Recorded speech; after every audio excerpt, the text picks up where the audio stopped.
ഇന്ന് നാം കേൾക്കുവാൻ പോകുന്ന തിരുവചനം അപ്പോസ്തല പ്രവൃത്തികളുടെ പുസ്തകം 7-ാം അധ്യായം 1 മുതൽ 60 വരെയുള്ള വചനങ്ങൾ. അപ്പോസ്തല പ്രവൃത്തികളുടെ പുസ്തകം 7-ാം അധ്യായം 1 മുതൽ 60 വരെയുള്ള വചനങ്ങൾ. ഇത് ഉള്ളത് തന്നെയോ എന്ന് മഹാപുരോഹിതൻ ചോദിച്ചതിന് അവൻ പറഞ്ഞത്, സഹോദരന്മാരും പിതാക്കന്മാരുമായ പുരുഷന്മാരെ, കേൾപ്പിൻ. നമ്മുടെ പിതാവായ അബ്രഹാം ഹാരാനിൽ വന്നു പാർക്കും മുൻപേ മെസൊപ്പൊത്താമ്യയിൽ ഇരിക്കുമ്പോൾ തന്നെ തേജോമയനായ ദൈവം അവന് പ്രത്യക്ഷനായി. നിന്റെ ദേശത്തെയും നിന്റെ ചാർച്ചക്കാരെയും വിട്ട് ഞാൻ നിനക്ക് കാണിച്ചു തരുന്ന ദേശത്തിലേക്ക് ചെല്ലുക എന്ന് പറഞ്ഞു. അങ്ങനെ അവൻ കൽദയരുടെ ദേശം വിട്ട് ഹാരാനിൽ വന്നു പാർത്തു. അവൻ്റെ അപ്പൻ മരിച്ച ശേഷം ദൈവം അവനെ അവിടെ നിന്ന് നിങ്ങൾ ഇപ്പോൾ പാർക്കുന്ന ഈ ദേശത്തിൽ കൊണ്ടുവന്ന് പാർപ്പിച്ചു. അവന് അതിൽ ഒരു ചുവട് നിലം പോലും അവകാശം കൊടുത്തില്ല. അവന് സന്തതിയില്ലാതിരിക്കെ അവനും അവൻ്റെ ശേഷം അവൻ്റെ സന്തതിക്കും അതിനെ കൈവശമായി നൽകുമെന്ന് അവനോട് വാഗ്ദത്തം ചെയ്തു. അവൻ്റെ സന്തതി അന്യദേശത്ത് ചെന്നു പാർക്കും. ആ ദേശക്കാർ അവരെ അടിമകളാക്കി 400 സംവത്സരം പീഡിപ്പിക്കും എന്നു ദൈവം കൽപ്പിച്ചു. അവർ സേവിക്കുന്ന ജാതിയെ ഞാൻ ന്യായം വിധിക്കും. അതിൻ്റെ ശേഷം അവർ പുറപ്പെട്ടു വന്ന് ഈ സ്ഥലത്ത് എന്നെ സേവിക്കും എന്ന് ദൈവം അരുളി ചെയ്തു. പിന്നെ അവന് പരിച്ഛേദന എന്ന നിയമം കൊടുത്തു. അങ്ങനെ അവന് ഇസ്ഹാക്ക് ജനിച്ചു. 8-ാം നാൾ പരിച്ഛേദന ചെയ്തു. ഇസ്ഹാക്കിന് യാക്കോബും യാക്കോബിന് 12 ഗോത്രപിതാക്കന്മാരും ജനിച്ചു. ഗോത്രപിതാക്കന്മാർ യോസഫിനോട് അസൂയപ്പെട്ട് അവനെ മിസ്രൈമിലേക്ക് വിറ്റുകളഞ്ഞു. എന്നാൽ ദൈവം അവനോട് കൂടെയിരുന്നു. സകല സങ്കടങ്ങളിൽ നിന്നും അവന് വിടുവിച്ചു. മിസ്രൈം രാജാവായ ഫറവോന്റെ മുൻപാകെ അവന് കൃപയും ജ്ഞാനവും കൊടുത്തു. അവൻ അവനെ മിസ്രൈമിനും തൻ്റെ സർവഗൃഹത്തിനും അധിപതിയാക്കി വെച്ചു. മിസ്രൈം ദേശത്തിലും കനാനിലും എല്ലായിടവും ക്ഷാമവും മഹാകഷ്ടവും വന്നപ്പോൾ നമ്മുടെ പിതാക്കന്മാർക്ക് ആഹാരം കിട്ടാതെയായി. മിസ്രൈമിൽ ധാന്യമുണ്ട് എന്ന് കേട്ടിട്ട് യാക്കോബ് നമ്മുടെ പിതാക്കന്മാരെ 1-ാം പ്രാവശ്യം അയച്ചു. 2-ാം പ്രാവശ്യം യോസഫ് തൻ്റെ സഹോദരന്മാർക്കു തന്നെത്താൻ വെളിപ്പെടുത്തി. ഫറവോൻ യോസഫിൻ്റെ കുടുംബത്തെക്കുറിച്ചറിഞ്ഞു.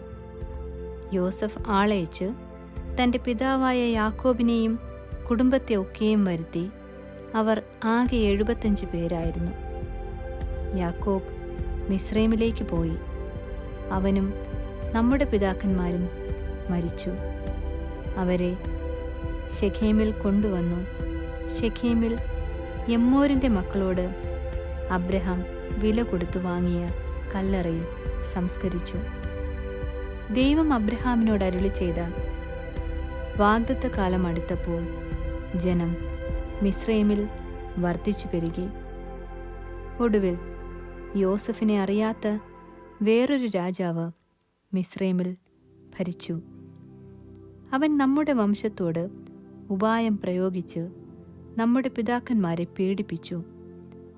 അവരുടെ ശിശുക്കൾ ജീവനോടെ ഇരിക്കരുത് എന്നുവെച്ച് അവരെ പുറത്തെറിയിച്ചു. ആ കാലത്ത് മോശ ജനിച്ചു. അവൻ ദിവ്യസുന്ദരനായിരുന്നു. അവനെ 3 മാസം അപ്പൻ്റെ വീട്ടിൽ പോറ്റി. പിന്നെ അവനെ പുറത്തെറിഞ്ഞപ്പോൾ ഫറവോന്റെ മകൾ അവനെ എടുത്ത് തൻ്റെ മകനായി വളർത്തി. മോശ മിസ്രൈമ്യരുടെ സകല ജ്ഞാനവും അഭ്യസിച്ചു. വാക്കിലും പ്രവൃത്തിയിലും സമർത്ഥനായി തീർന്നു. അവന് 40 വയസ്സു തികയാറായപ്പോൾ ഇസ്രായേൽ മക്കളായ തൻ്റെ സഹോദരന്മാരെ ചെന്നു കാണണം എന്നു മനസ്സിൽ തോന്നി.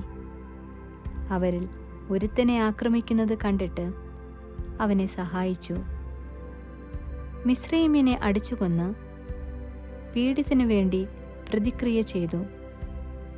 ദൈവം താൻ മുഖാന്തരം അവർക്കു രക്ഷ നൽകും എന്നു തൻ്റെ സഹോദരന്മാർ ഗ്രഹിക്കും എന്ന് അവൻ വിചാരിച്ചു. എങ്കിലും അവർ ഗ്രഹിച്ചില്ല.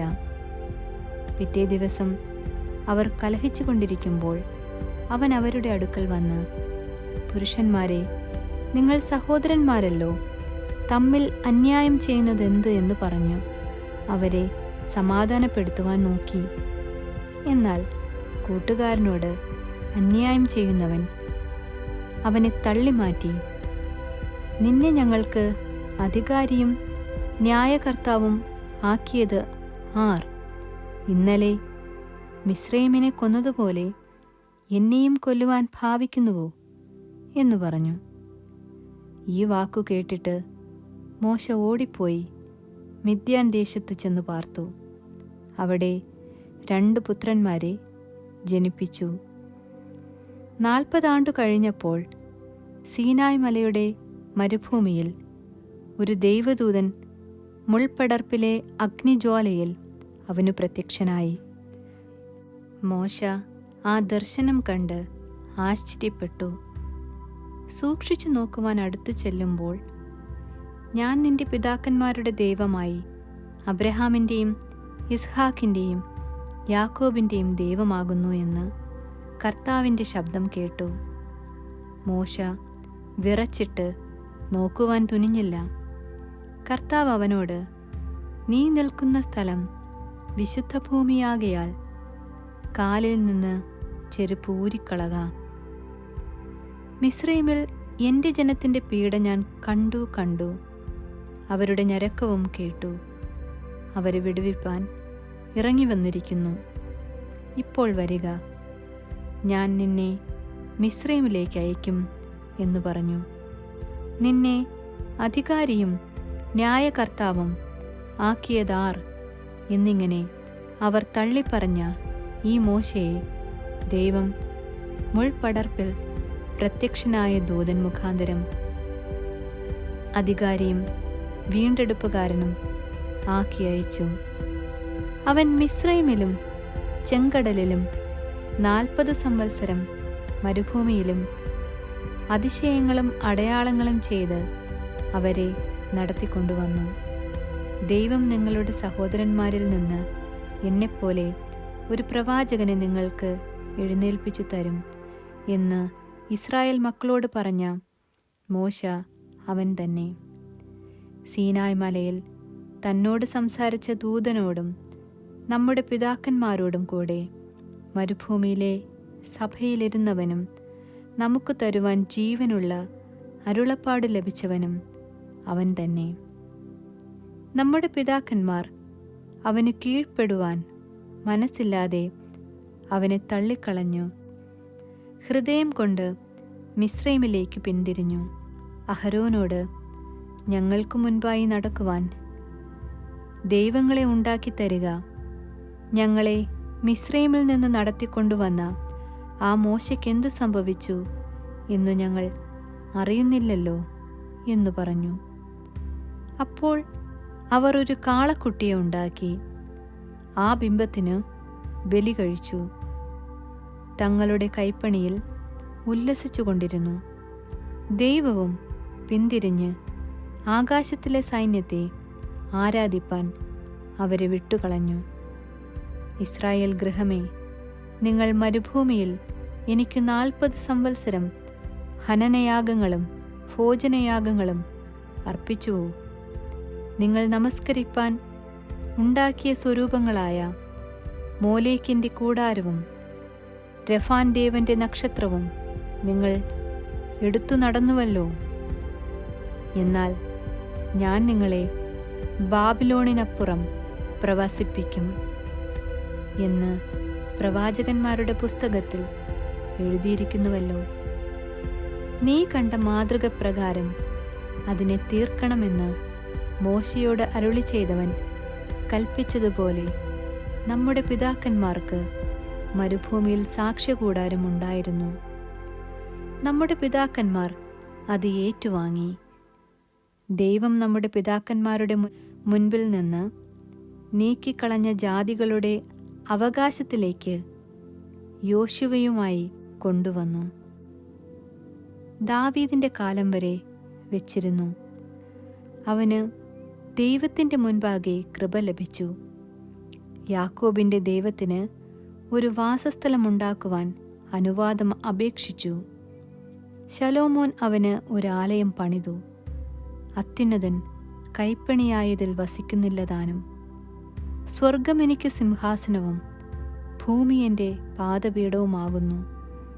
നിങ്ങൾ എനിക്ക് പണിയുന്ന ആലയം ഏതുവിധം, എൻ്റെ വിശ്രമസ്ഥലവും ഏത്? ഇതൊക്കെയും എൻ്റെ കൈയല്ലയോ ഉണ്ടാക്കിയതെന്ന് കർത്താവ് അരുളി ചെയ്യുന്നു എന്ന് പ്രവാചകൻ പറയുന്നുവല്ലോ. ശാഠ്യക്കാരും ഹൃദയത്തിനും ചെവിക്കും പരിച്ഛേദനയില്ലാത്തവരുമായുള്ളവരെ, നിങ്ങളുടെ പിതാക്കന്മാരെ പോലെ തന്നെ നിങ്ങളും എല്ലായ്പ്പോഴും പരിശുദ്ധാത്മാവിനോട് മറുത്തു നിൽക്കുന്നു.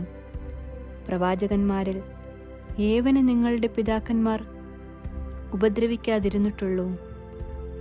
നീതിമാനായവൻ്റെ വരവിനെക്കുറിച്ച് മുൻ അറിയിച്ചവരെ അവർ കൊന്നുകളഞ്ഞു. അവന് നിങ്ങൾ ഇപ്പോൾ ദ്രോഹികളും കൊലപാതകരുമായി തീർന്നു. നിങ്ങൾ ദൈവദൂതന്മാരുടെ നിയോഗങ്ങളായി ന്യായപ്രമാണം പ്രാപിച്ചു എങ്കിലും അത് പ്രമാണിച്ചിട്ടില്ല. ഇത് കേട്ടപ്പോൾ അവർ കോപപരവശരായി അവൻ്റെ നേരെ പല്ലുകടിച്ചു. അവനോ പരിശുദ്ധാത്മാവ് നിറഞ്ഞവനായി സ്വർഗത്തിലേക്ക് ഉറ്റുനോക്കി. ദൈവമഹത്വവും ദൈവത്തിൻ്റെ വലത്തുഭാഗത്ത് യേശു നിൽക്കുന്നതും കണ്ടു. ഇതാ, സ്വർഗം തുറന്നിരിക്കുന്നതും മനുഷ്യപുത്രൻ ദൈവത്തിൻ്റെ വലത്തുഭാഗത്ത് നിൽക്കുന്നതും ഞാൻ കാണുന്നു എന്ന് പറഞ്ഞു. അവർ ഉറക്കെ നിലവിളിച്ചു. ചെവി പൊത്തിക്കൊണ്ട് ഒന്നിച്ച് അവൻ്റെ നേരെ പാഞ്ഞു ചെന്നു. അവനെ നഗരത്തിൽ നിന്ന് തള്ളി പുറത്താക്കി കല്ലെറിഞ്ഞു. സാക്ഷികൾ തങ്ങളുടെ വസ്ത്രം ശൗൽ എന്നു പേരുള്ള ഒരു ബാല്യക്കാരൻ്റെ കാൽക്കൽ വെച്ചു. കർത്താവായ യേശുവേ, എൻ്റെ ആത്മാവിനെ കൈക്കൊള്ളണമേ എന്ന് സ്തെഫാനോസ് വിളിച്ചപേക്ഷിക്കയിൽ അവർ അവനെ കല്ലെറിഞ്ഞു. അവനോ മുട്ടുകുത്തി, കർത്താവേ, അവർക്ക് ഈ പാപം നിർത്തരുതേ എന്നുച്ചത്തിൽ നിലവിളിച്ചു. ഇത് പറഞ്ഞിട്ട് അവൻ നിദ്ര പ്രാപിച്ചു. അവനെ കൊല ചെയ്തത് ശൗലിന് സമ്മതമായിരുന്നു. ആമേൻ.